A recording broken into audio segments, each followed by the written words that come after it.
Hey there, welcome back to the deep dive.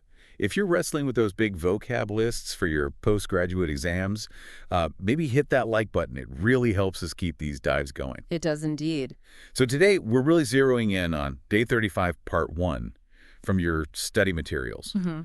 Our goal isn't just, listing definitions. No, definitely not. We want to get into how these words actually work, especially in academic English. Exactly. Understanding the nuance, the connections. Yeah. So we'll be looking at words around claim, exploring profession, getting into intelligence. And also some word parts like the elect root, the try prefix. Oh, yeah, and serve. It's all about building that vocabulary muscle, connecting the dots. Ready? Let's do it. So starting with claim. The basic idea is, well, you're stating something is true or you're demanding something you think is yours. Okay. Like the example. You can make a claim on your insurance policy. Right. So say your car gets dented, you go to the insurance company and you make a claim. Yeah. You're asking for the money they agreed to pay, essentially. Precisely. It's a formal demand based on that policy, that agreement. Makes sense. But then there's, I don't claim to be an expert. That feels different. It is different. It's not demanding anything. No. It's more like you're stating what you're not. You're actively saying, I don't have this special knowledge. A disclaimer, almost. Got it. So one's an assertion, the other's a negation of status. Okay. What about proclaim? Proclaim. That's much more formal, much more public. Think. The president proclaimed a state of emergency. Yeah, that's not just casual chat. That's official.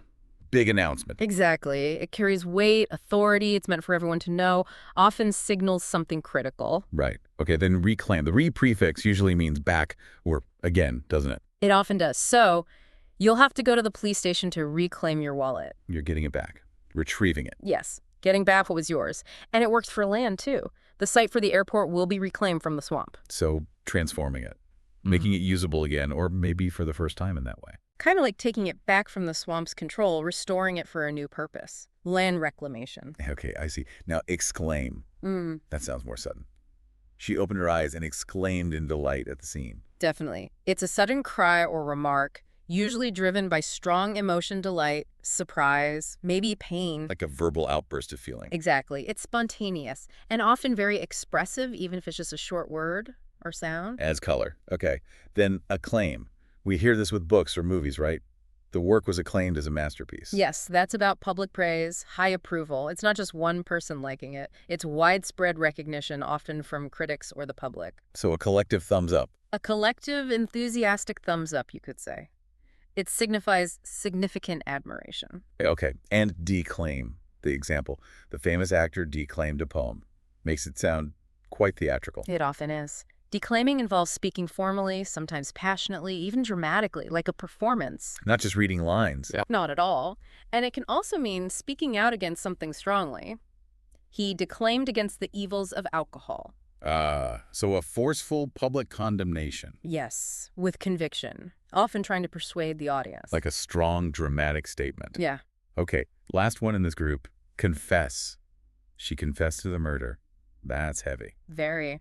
It usually means admitting something wrong, something hidden. The seriousness depends on what is confessed, of course. But it can be lighter, can it? Like, I must confess to knowing nothing about golf. Absolutely. Still an admission, but just of ignorance or lack of interest, not a crime. And the noun is just confession, the act itself. Right. A confession is the statement made. Could be legal, could be personal. Okay, let's switch gears. Let's talk about profession. Right. So a profession itself. It's a career path, usually one needing special training, specialized knowledge. Think doctors, lawyers. People with degrees and often, like, ethical codes. Exactly. So she was at the very top of her profession, means she's highly successful and expert in her field. Or just stating it. He was a lawyer by profession. Simple. Very direct. And the adjective is professional. Yeah, like you need a professional to sort out your finances. Meaning an expert, someone qualified. Someone who does it for a living, yes. And we also use professional as a noun for that expert. He's a real professional. Right. Now, occupy. It can mean just filling space or time. But this example is interesting. But just some 22,000 birds remain today, occupying about 16% of the species' historic range. That's a good one. In that science context, occupying tells you where they live now. But it also hints at the bigger picture, doesn't it? The fact it's only 16% tells you they used to live over a much wider area. Exactly. It's concise, but it implies that whole story of habitat loss or decline, just in how it uses occupying relative to the historic range. Yeah, packs a punch. And the noun is occupation, which can mean your job, right? A fifth grader gets a homework assignment to select his future career path from a list of occupations. Correct. That's the common meaning, your job, your line of work. But it has another meaning, too. It does. It can also mean taking control of a place, like a military occupation. Context is key there. Definitely need to watch the context.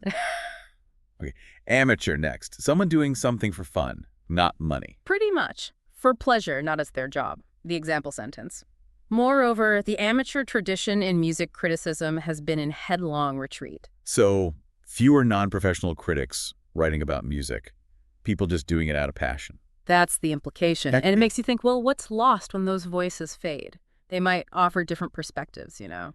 Like an amateur singer who just loves singing versus someone paid to perform. Different motivation. Exactly. The motivation is intrinsic enjoyment. Okay, then layman. A layman is simply someone without specialized knowledge in a specific field. So, this is a book written for professionals and laymen alike. Means it's trying to be accessible to everyone. Precisely. Bridging the gap between experts and the general public. Making complex stuff understandable. Important skill. Now, veteran sounds like experience. He's a seasoned veteran of the political establishment. Yeah, long experience, deep involvement in that field. Politics, in this case. Or, it is said that the veteran reporter had a heart attack. Again, implies long service in journalism. Right. Veterans suggests years in the trenches, so to speak. Accumulated knowledge, maybe some respect that comes with it. Got it. Skilled and skillful. They seem similar. They're very close. Yeah. Skilled emphasizes having the competence, often through training. We need skilled workers. People who can do the job. Yes. Skillful might lean slightly more towards dexterity or finesse in how the skill is performed, but they often overlap. Both mean competent. Okay. And sophisticated. Yeah. He was older than me and from London, and I thought him very sophisticated. That suggests worldliness, maybe refinement, being cultured, not naive. Knowing your way around things? Kind of. It can also mean complex or advanced, like sophisticated technology, and a sophisticate is the noun for that worldly person. Right, okay. Moving into intelligence. First, sane. Meaning mentally healthy, rational. The example is nice. Having a joke and a laugh helps you stay sane. A good reminder. Keeps things in perspective. It does. Sanity is about that balance. And the opposite, of course, is insane.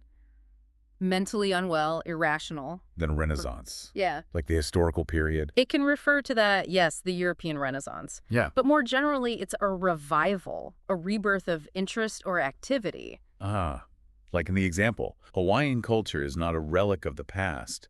It is a living culture undergoing a renaissance today. Exactly. It shows culture isn't static. It can have periods of decline and then flourish again, a renewal. That's a powerful idea. Okay, intelligent. Having the capacity to learn, understand, reason. Elephants are intelligent creatures. It shows it's not just humans. Right, and the noun is intelligence.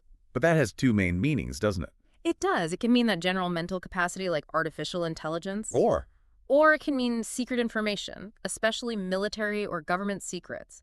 He works for the French intelligence service. Very different meaning. Totally different. Gotta watch that one. Lastly here, intellectual.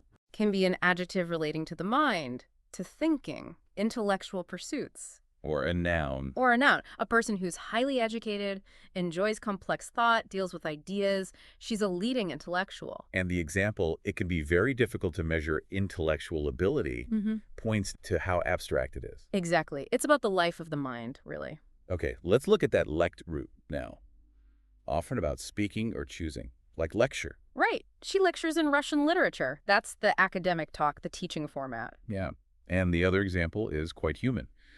After giving a bad lecture, he grants himself permission to be human. It is. It acknowledges that even experts have off days. Lecturing is a performance in a way, and sometimes it doesn't go perfectly. Relatable. Okay, elect, choosing by voting. He was elected as our monitor. Simple, clear example. And the noun, election. Elections will be held later this year. Fundamental to democracy. Yep, then collect, gathering things. She enjoys collecting various dolls. A common hobby. And the noun is collection. But look at the other example. Significant collections of criticism published in the 20th century consisted in large part of newspaper reviews. Ah, so a collection can be a serious academic resource too, not just stamps or dolls. Absolutely. Bringing together individual items to create something more significant, we also get collector, the person doing it, and collective, relating to a group, Makes sense. And dialect. a regional or social variety of a language. The example notes, language helps to retain a culture, linking dialect to identity. Which feels true.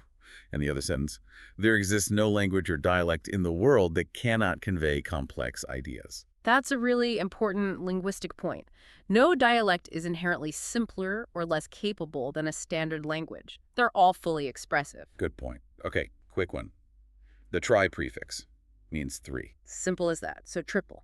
The company recently tripled the size of its operation, got 3 times bigger. Or its population is about triple that of Venice. 3 times as large. Straightforward. Easy enough. Okay, last group. Serve or serve? Keeping, maintaining. Often, yes. Let's start with reserve. Can be a verb or noun. Like the country has the world's largest reserves of coal. Things kept aside. Exactly. Stored resources. Or these seats are reserved for special guests, set aside for a specific purpose. And reservation is the noun, like booking a table. Yes, booking something in advance. The core idea is keeping something aside. Okay, observe. It can mean just noticing. She observed that all the chairs were already occupied. Simple seeing.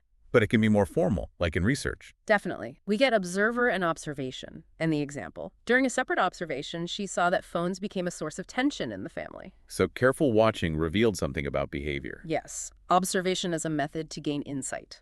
Attentive watching. Right. Next, deserve. Being worthy of something. Pretty much. One player in particular deserves a mention. They earned it. And the other one, the company deserves no subsidy because ticket prices can be raised. It's about what's justified or fair. Exactly. Based on merit, actions, or circumstances. What someone is entitled to or not entitled to. Okay. Conserve, like conserving energy. Yes. Protecting, saving, preventing waste. Renewable energy resources can help conserve fossil fuels. Tied to environmental responsibility often. Often. And related words are conservative, which can mean favoring preservation or traditional ways, and conservation, the act of conserving. Got it. And preserve. How's that different from conserve? Very close. Preserve often emphasizes keeping something in its original state, protecting it from harm or decay. Ah, like Yeah. the example. These creatures preserve the health of game by killing the physically weak, maintaining the status quo in a way. In that natural selection context, yes. Keeping the population strong by removing the weak, maintaining its health. I see the slight difference. Okay, finally, reservoir. A place to store water. Water is piped from the reservoir to the city. A large storage area, often a man-made lake. Usually, yes. Vital infrastructure. Whew. Okay, that wraps up our look at this part of Day 35. We've covered quite a bit. We've seen how these words link up, how they play out in different situations. And hopefully you're getting a feel for them beyond just the definitions. Yeah. Understanding those nuances, those connections, that's really crucial for the exams and just for using English effectively at a higher level. Absolutely. It's not just about knowing more words. It's about understanding how to use them precisely. That feeds directly into better reading comprehension and stronger writing. Totally. So we really encourage you to try using these words. Put them in sentences. Notice them when you read. Maybe try explaining them to someone else. Active use is key to making them stick. Definitely. So maybe a final bit of food for thought for you. How does really getting to grips with these word families like the claim words or the serve words help you unpack more complex academic arguments you might encounter in your postgraduate reading or writing? Yeah, how does that deeper word knowledge translate into better analytical skills? It's worth thinking about. We'd love to hear your thoughts on that or any other examples or questions you have. Share them if you like. We're all navigating this together.